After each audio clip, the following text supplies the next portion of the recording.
Muy buenos días. Nos encontramos en nuestro espacio Frente a Frente, un diálogo con la ciudadanía, transmitido por CGN Noticias Radio y Televisión Online y por el canal de televisión de la Unión Nacional de Periodistas Núcleo del Guaya. El día de hoy contamos con la presencia del director nacional de Tercera Vía, el abogado Carlos Chiriboga. Bienvenido, abogado. Entre una de mis preguntas es, ¿qué esperamos nosotros del actual mandatario Daniel Noboa como presidente de la República del Ecuador? Adelante, lo escuchamos. Buenos días a todos los ciudadanos del Ecuador y del mundo que están siguiendo este prestigioso programa. Un saludo fraternal también a todos los miembros que conforman la Unión Nacional de Periodistas del Ecuador. Y gracias por invitarme a este programa que tiene mucha audiencia frente a frente, Carlos. Y bueno, contestando a la pregunta, nosotros manifestamos, ¿no?, que justamente uno de los grandes problemas que tiene el Ecuador actualmente y que venimos viviendo desde hace mucho tiempo es casualmente la polarización, la confrontación permanente, el sectarismo, el radicalismo de muchos sectores políticos que se niegan a deponer ese armamento ideológico que es el que separa a los hombres, ¿no? Nosotros justamente como Tercera Vía siempre proponemos la unidad nacional. Creemos que es hora de anteponer los valores superiores de la República a los intereses partidistas de grupo y políticos.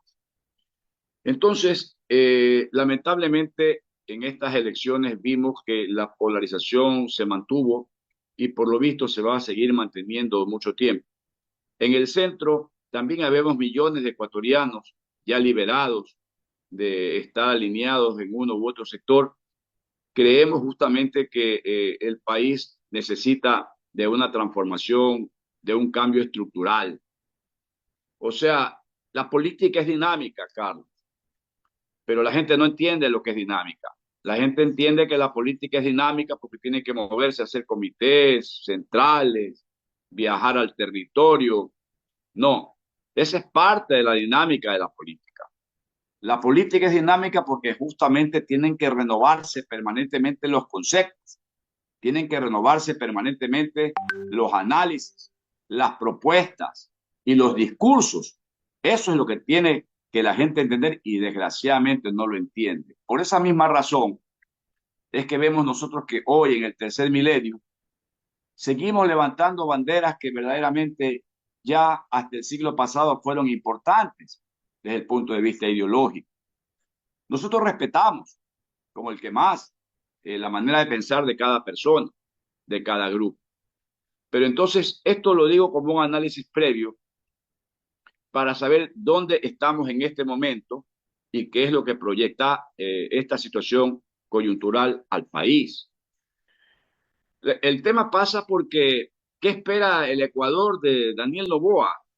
Bueno, primeramente, lo que espera el Ecuador de Daniel Noboa ahora es que haga una reforma integral de su propuesta inicial. Debemos recordar que él viene de un gobierno que realmente le ha dejado muchas necesidades al país y que definitivamente está en mora con el cumplimiento de muchísimos de sus propios ofrecimientos de campaña. Todas las propuestas que él hizo en la primera ocasión que participó, como no subir el costo de los combustibles, como el bajar el precio de los impuestos, no subir los impuestos, del bajar el precio de las energías, de subirle el sueldo a los jubilados, al menos a un sueldo básico, de resolver el tema de los estudiantes. Bueno, tiene una serie de propuestas que todavía el Ecuador sigue con la mano estirada esperando que él cumpla. Entonces yo creo que en este momento tiene una oportunidad maravillosa que no se le había presentado antes a otros políticos. Primero, de cumplir pues lo que no ha cumplido, porque tiene las justificaciones de que era poco tiempo, que tenía muchos problemas. Bueno, entonces ahora lo que... Años. Exacto. Entonces ahora sí tiene, pues ya no hay justificación, ¿no? Para el incumplimiento, ¿no? Además de eso, también nosotros tenemos que estar claros que el país reclama transparencia. No es posible, por ejemplo, que no se haya dado de baja a la concesión del campo Sacha. Ha sido denunciado en la Asamblea de que solamente fue una declaración de que si en 24 horas no ponía la compañía los 1.500 millones de dólares que se requerían, entonces quedaba insubsistente el contrato. Pero sin embargo, la concesión sigue otorgada.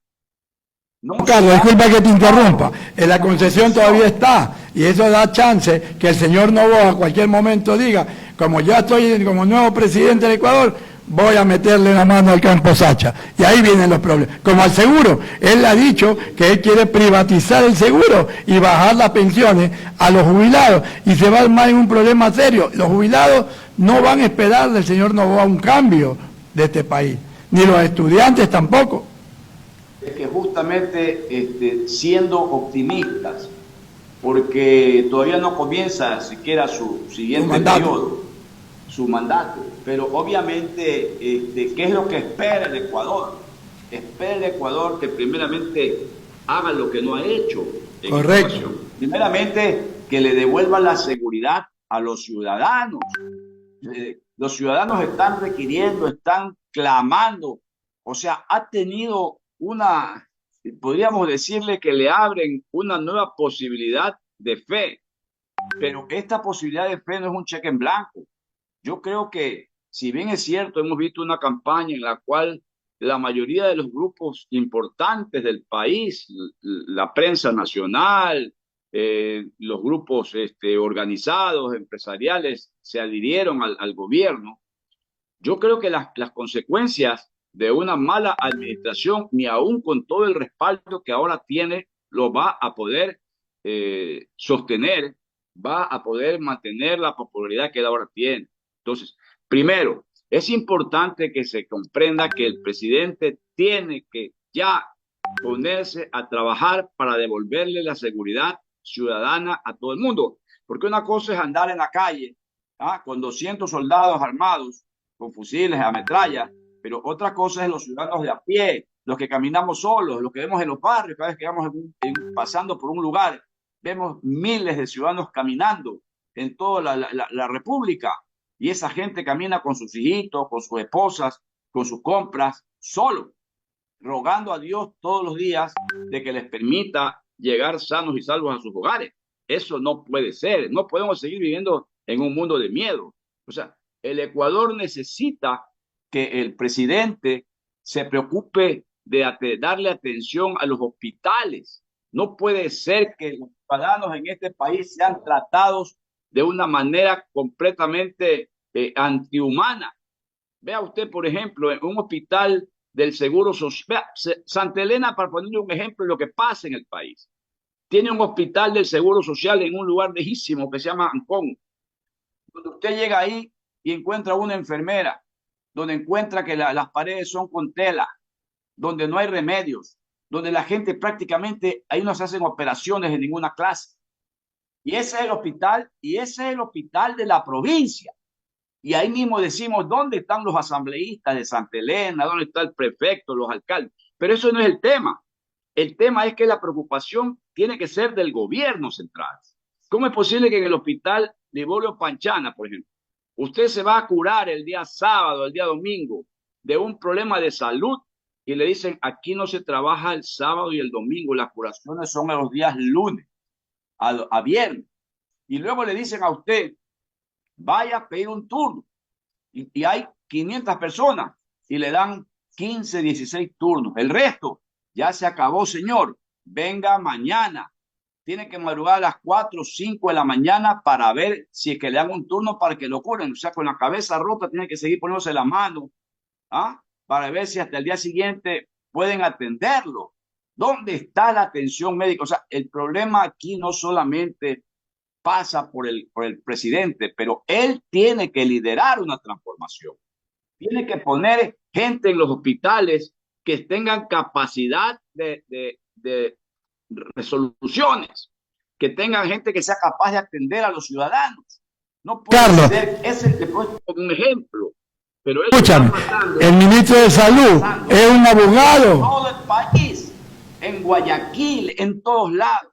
Entonces, ¿qué peor, qué cosa podríamos decir de los enfermos con enfermedad catastrófica y las operaciones programadas? Que vas y te dicen, te voy a operar después de 6 meses, 8 meses, sí que todavía estás vivo. Ahora, No se puede seguir manejando al país en estas circunstancias. Entonces, nosotros creemos que el presidente de la República tiene un desafío extraordinario, porque justamente más allá de la oposición que en este momento nace su gobierno, que no le reconoce su triunfo, ¿sí? Pero que justamente los organismos que son los que dan la bendición, como el CNE de la señora Atamaín, cuestionada presidenta del Consejo Nacional Electoral, ¿sí?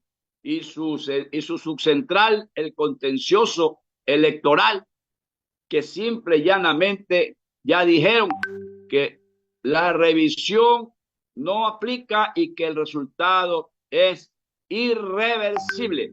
Entonces, ¿qué es lo que va a pasar? Va a pasar primeramente que el gobierno nacional tiene que de manera urgente rodearse de gente competente, antipartidista, que sepa pensar, que sepa racionalizar las cosas, que tenga conciencia de lo que está pasando en el país, que Noboa tiene que volver a hacer lo que quiso él hacer inicialmente, cuando él se declaró que era un hombre pro, que no era anti. Y vimos en el resto de su mandato que se convirtió en un ciudadano anti todo.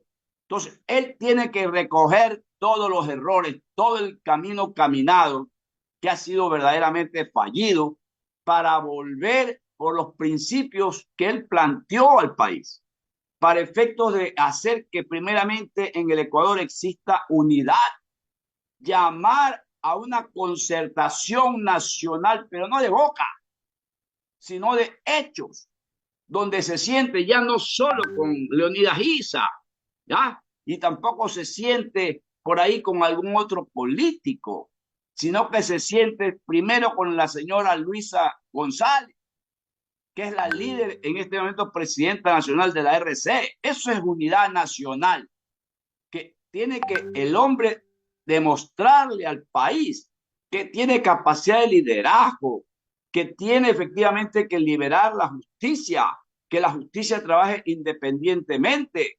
O sea, el país en este momento tiene una cantidad de falencias extraordinarias. Estamos al filo del abismo. Entonces, Noboa tiene la responsabilidad o de enrumbar al país nuevamente por el camino del progreso, de la seguridad, de la confianza, o el país se va a la mierda, porque no hay otros caminos. Las cosas tienen que hablarse claras como tienen que decirse. Así es lo que estamos viviendo en este momento. Carlos, si no el país se va como el Titanic a hundirse.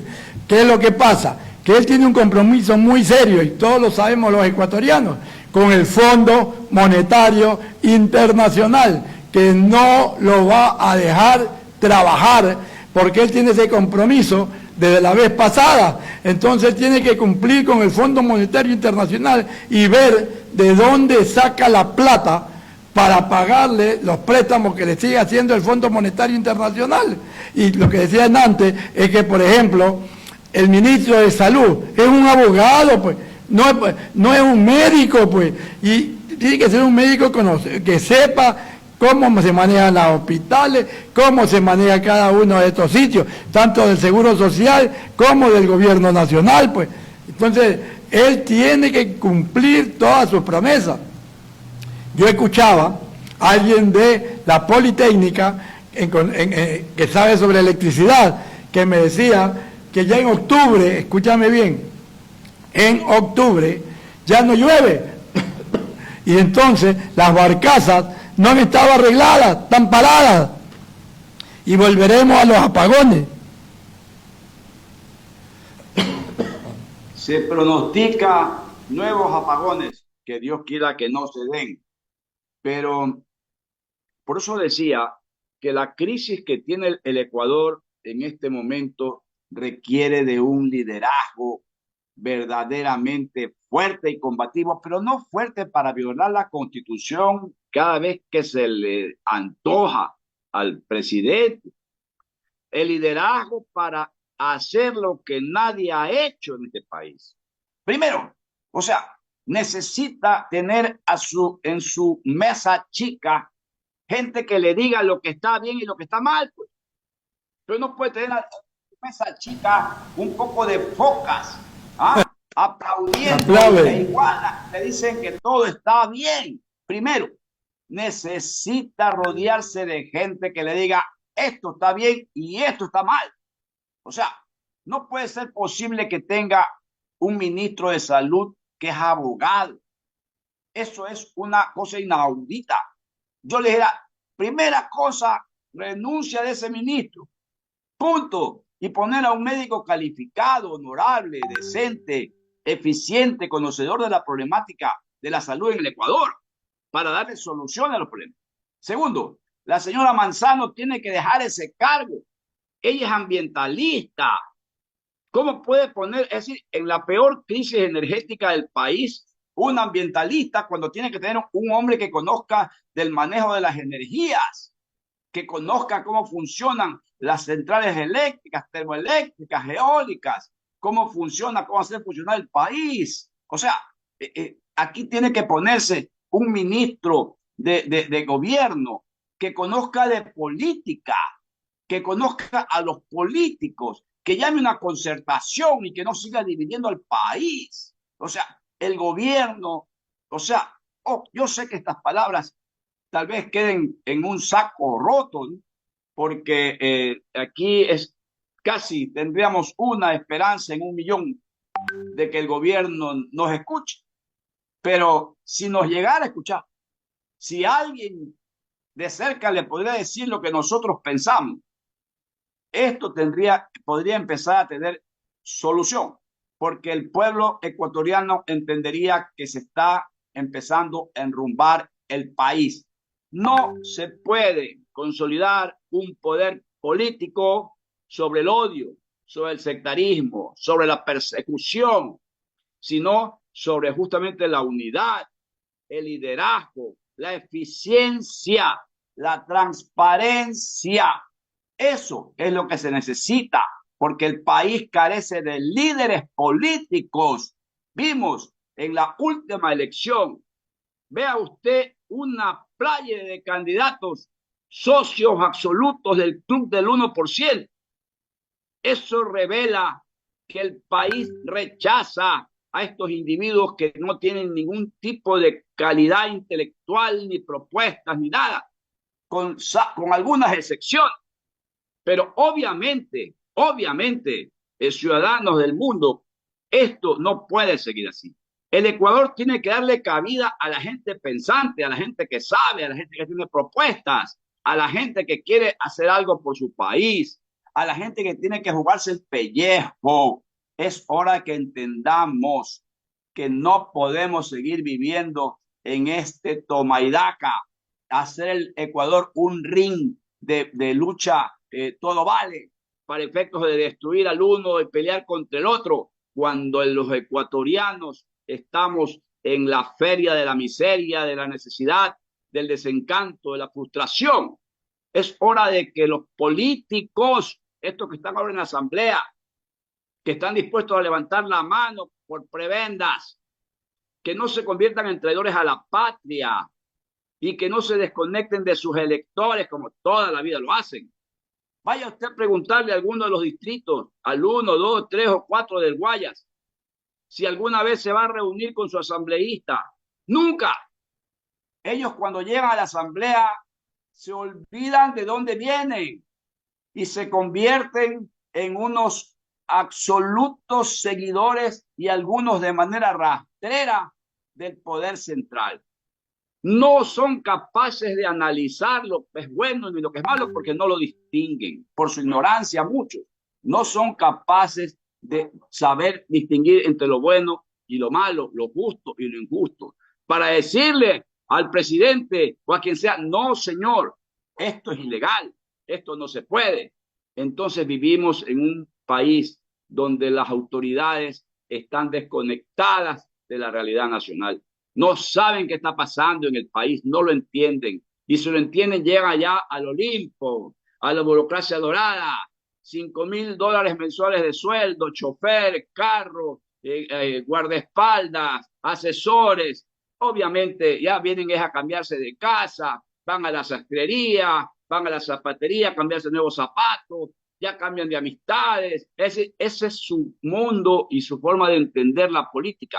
Pero sin embargo, el pueblo ecuatoriano es gran responsable, no por sí mismo, sino porque desgraciadamente son pocos los espacios que se le dan para que el pueblo aprenda, oiga, escuche, razone, reflexione, y le mienten y lo engañan, pero como niños les hacen comer ruedas de molino. O sea, no podemos vivir en un país porque esto genera resentimientos, rencores. Esto lo que genera es justamente vendetas, y entonces el país no progresa. Tenemos que entrar a interactuar con los países de la región. ¿Por qué razón se considera que un gobierno neoliberal o de derecha tiene que ser sectario, alejarse, ser una isla? ¿Por qué no se integra con la CELAC? ¿Por qué no se integra con UNASUR? ¿Por qué eso tiene que ser una visión de la gente de izquierda? Eso es una estupidez. Cuando la unión intercontinental, las reuniones de los pueblos que compartimos necesidades, sería la solución para resolver los problemas económicos, nuestros problemas de necesidades básicas en unidad. No, aquí se considera que si yo soy de derecha, corto toda comunicación con el mundo y me vuelvo una isla. Esto es absurdo, falta de visión. Necesitamos que el presidente comprenda lo que es ser un estadista, que alguien le explique, que alguien le diga. No puede ser que sigamos como estamos, porque verdaderamente el país necesita un cambio. El país necesita que se le hable de verdades. El país necesita renovar sus cuadros políticos. No puede ser que sigamos siendo objeto de los traficantes que nos siguen ofreciendo prebendas, nos siguen ofreciendo humo, nos siguen reinando justamente en la demagogia, y el pueblo ecuatoriano sigue llevándose a la casa la decepción, la frustración, el engaño, el desencanto. Eso no puede ser. Es hora de que tengamos la fuerza para cambiar, tengamos el valor para imponer una nueva propuesta, una nueva filosofía, un nuevo criterio, un nuevo mensaje para el país. En primer lugar, te agradecemos y te dejamos con las palabras finales, pero antes de finalizar, te quiero decir que el señor presidente de la República, electo, él sí tiene asesores, lo que mucha gente dice que él no le hace caso a ninguno de sus asesores y que la única persona que le escucha algo, porque es su señora madre, Anabel Asín, pero de ahí a los demás le dicen todo, como decíamos en antes, le dicen que está obrando mal, otros le dicen, lo aplauden y dicen que todo está bien. Entonces por eso él no tiene, como tú dices, no es un estadista. Entonces estamos mal, pues. Sí, pero tengamos justamente lo último que podemos perder los ecuatorianos es la fe, la esperanza.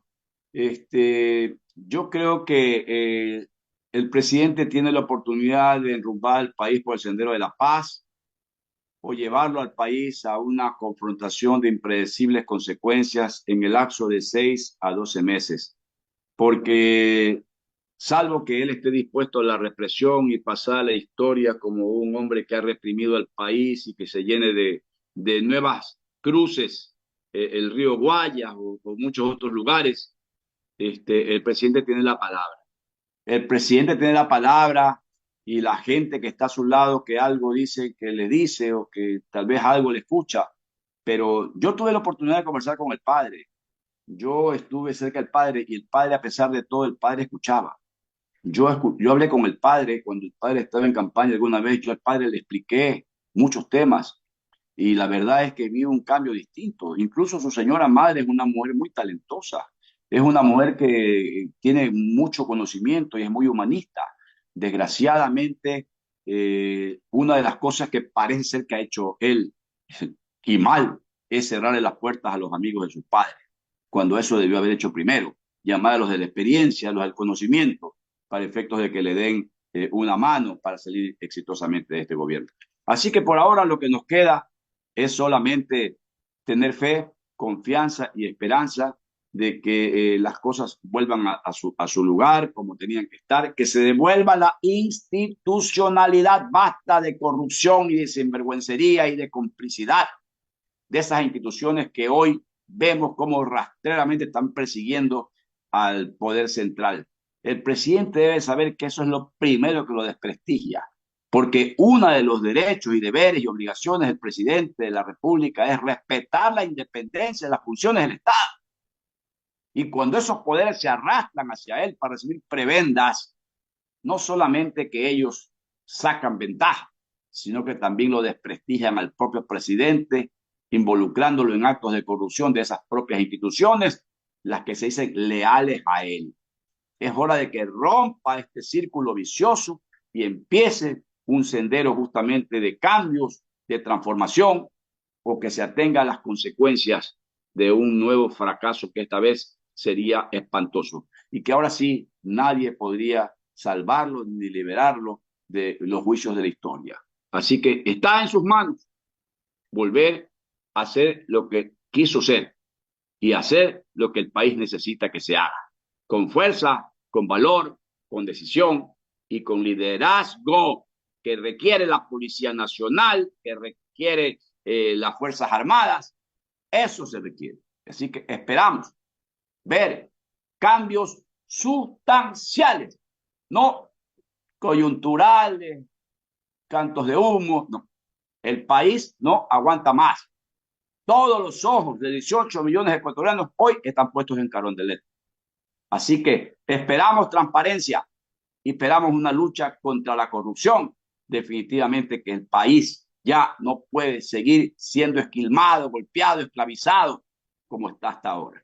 Así que eso es lo que puedo decir, agradeciéndole, Carlos, por esta invitación y siempre a las órdenes. Así que yo espero que las palabras nuestras, nuestros buenos deseos, con buenos sentimientos y con buenas intenciones caigan en el corazón, en tierra fértil de algunos ecuatorianos. Por lo tanto, que Dios bendiga al Ecuador y que viva la República.